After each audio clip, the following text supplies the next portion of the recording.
Hello and welcome. So nice to see you back at the channel. I am Selena here at Sunny Sage and Sunny Sage 11. So I want to come back with another video here. We're on the 30-day video challenge. So it is day 20 right now. And again, some of these topics, they're not planned. I just kind of get these jolts of inspiration about what the next topic will be about in the video. So I kind of just like to go with the flow. I will say that if my voice and message connects with you, please like the video, subscribe to the channel, leave a comment of something that piqued your interest or really struck a deep chord for you. I really love to know what your thoughts are. So with nothing further from there, the topic, and as I'm speaking, I don't have the title yet, but the title will come, but you'll know what the title is as you see the video.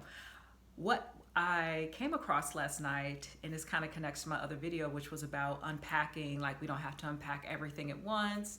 And this was like literal and also metaphorical. Like in my case, I moved over the weekend and I am now down to the last box that I am unpacking, and the message about we don't have to try to do everything at once or like unpack every aspect of our life all together. We can take things in stages, go with the flow, pause, reflect. And in my case, I have taken my time with unpacking because I recognize the work and the labor of moving. I didn't even move a far distance, but and doing other things at the same time, starting my new job yesterday. And today I have another appointment that I have to take care of. I'll be renewing my visa here in Korea. So that is a very, very important appointment that I will be going to this afternoon. Yeah, when I was going through one of the boxes, when I was leaving the States last year, I'm someone who is like really good at like holding on to like little mementos. I don't like keep everything. Like I don't consider myself a hoarder at all, but sometimes those sentimental items or pieces or gifts, especially when it comes to something that's written. So just to kind of have them near me as I'm doing this video, I kept like some birthday cards from years past. Like I have my 12th birthday card. This came from my aunt and my cousins way back in the late 90s. So for some reason, I don't know why, this is the oldest birthday card that I have. I don't have anything younger than 12 that I kept, but I think it was around like the age of like 11 and 12 when I started like considering like keeping things. Like I kind of reached a stage of life where I was like, oh, I want to start, keeping like boxes of cards or photos and making albums. So that was around the age when I started doing that. This card, I took off the outside because I was like, do I take it? Do I leave it? Because I really had to decide what to take from Ohio and what to bring to Korea. Like I really, there were a lot of cards I didn't keep, like if they didn't connect or if it was someone I really, had kind of just not been in communication with or just didn't want to revisit a letter or a card from them. I just got rid of those. This one was from my grandma when I turned 19. So she has her message. Her handwriting has always been distinct. So this is the card from my grandma. And this was a card that my mom wrote to me. This was in 2011 when I moved to Korea. So it's dated April 2011. This was like a month and a half after I arrived. No, 2 months. 2 months after I got to Korea for the first time. So this was like the first card she sent. She was saying how it's so different to send mail for you. I think of you daily.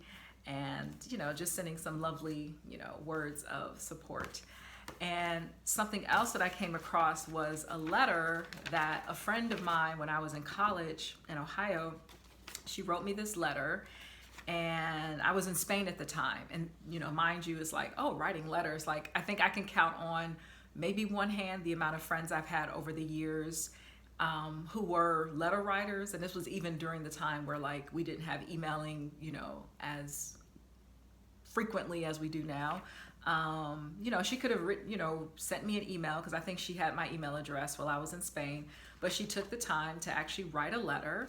And I'm not in contact with this person any longer. I don't even think she's on social media. I don't know. I've tried to find ways to connect, but I don't know. She's in a way vanished.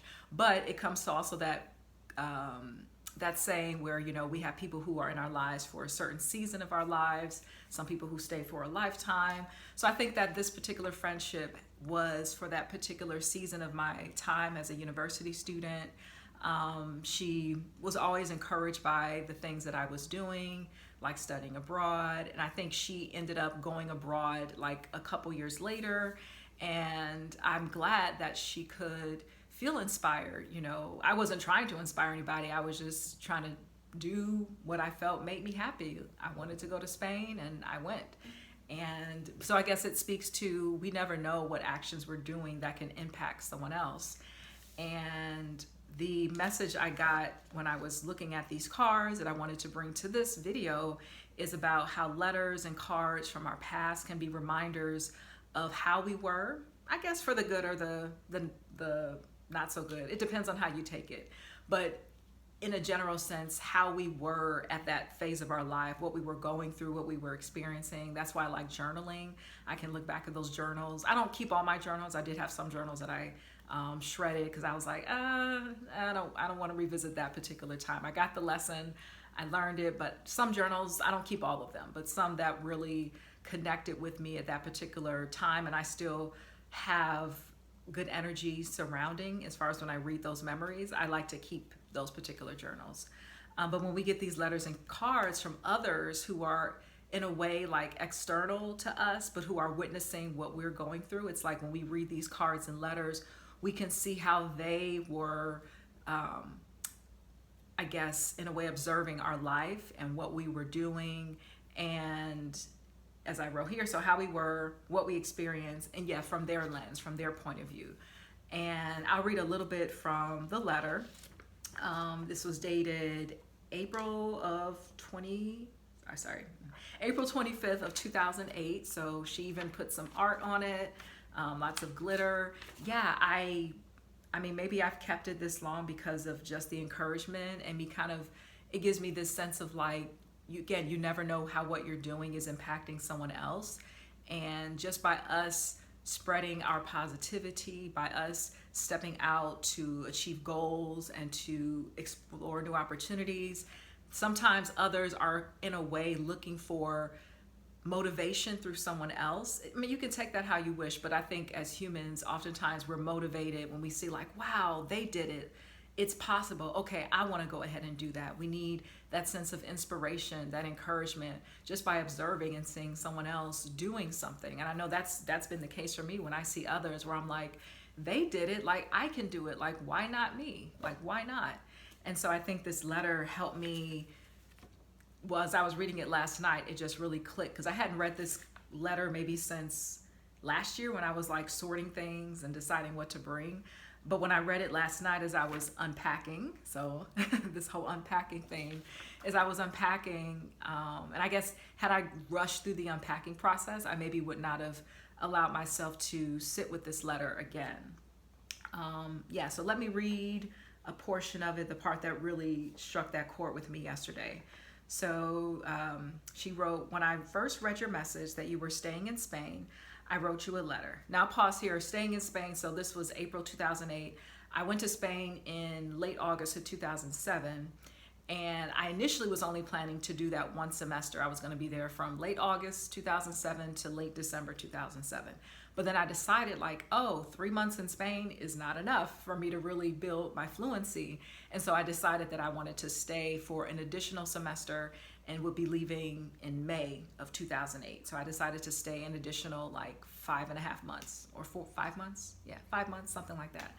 So I, of course, told her because we were in touch, communication, I think mostly like on Facebook.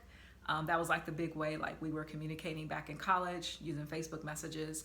But yeah, I mean, she could have easily sent this on Facebook, but she's like, no, I'm going to write a letter to her.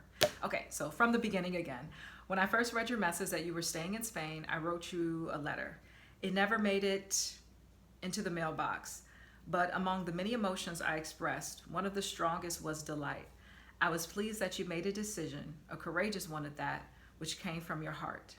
I miss you here at UA. That was the university. I went to the University of Akron in Ohio, in case you're curious. But I'm happy for you and in admiration of you.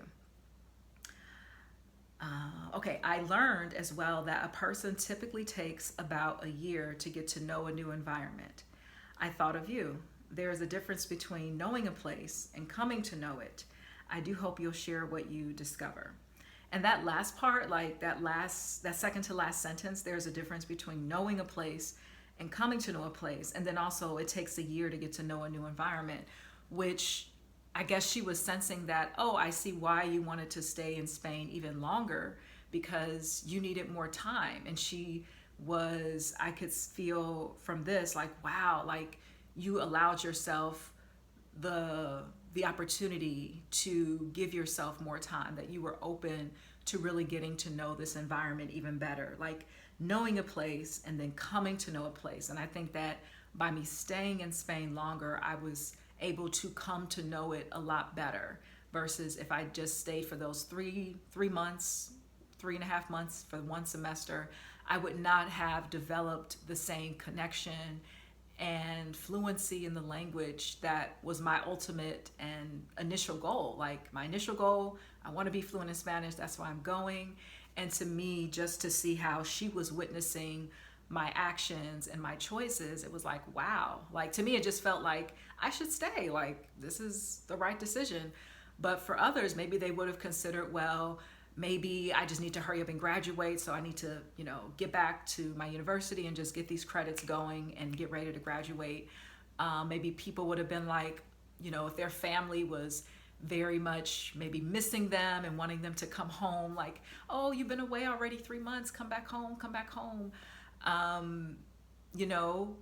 think that is a real case for some, where they may feel like, well, I want to stay, but I'm feeling the pull of others' expectations or their wants or needs, but what is right for me? And I think that for me, this moment of deciding that I would stay in Spain longer, it was about deciding that this is a better decision for me. I didn't try to get other people's opinions, like, do you think I should? I was like, I'm gonna stay. Let me talk to my department, program coordinator, administrator, like let them know my plans and figure out what I need to do to stay for an additional semester. But yeah, coming to know a place and knowing a place, even in Korea, having been here on multiple stints, and I'm also coming into my second year now. So again, taking a year to get to know a new environment, I feel like that first year, like from last May until, the 1 year mark on May 17th, like even though I had been in Korea before, like things were still different for me in a way. Like I was experiencing things in a new way. I mean, I'm in a different city this time. With a new name. And so I felt that with all those elements, that I was having a different experience in Korea. It was almost like I was kind of getting to know Korea for the first time. Like that previous version and identity that I had it just wasn't the same. It wasn't in a way meshing with the experience that I was creating when I came back last year. So in a way, it feels like I kind of have this fresh start. So it's like I don't know, how do I say it? Like, it's not my first time in Korea, but it felt like my first time in Korea because I hadn't been in Korea as Selena. I'd been here as the other name that I had before. So if something about this message connected with you, how do you interpret the difference between knowing a place and coming to know it? I think like when you say, I know a place, like when you say maybe stay in a place short term versus long term, like, oh, I know the city. I know it, coming to know it. Like I knew New York based on previous trips, but I came to know it better when I lived there for 2 years. So I think that the time is the component that helps us really get to know a place, as opposed to just knowing it. Like, oh, I know that place. I know where it is. I know about the surface level elements, but the deeper sub-level elements are what we get to know when we come to know a place, and the time of that. So like knowing a person versus coming to know a person, when we build those relationships, building those connections, the more we spend time with them, we get to know them, we come to know who they are. So I'll pause there. So please leave a comment with something that connected with you. I invite you to become a subscriber. You can check out the other videos in the 30-day challenge that will be linked in the description below. And I will see you for day 21. I wonder what the topic will be for 21. All right, thank you so much and have a great day.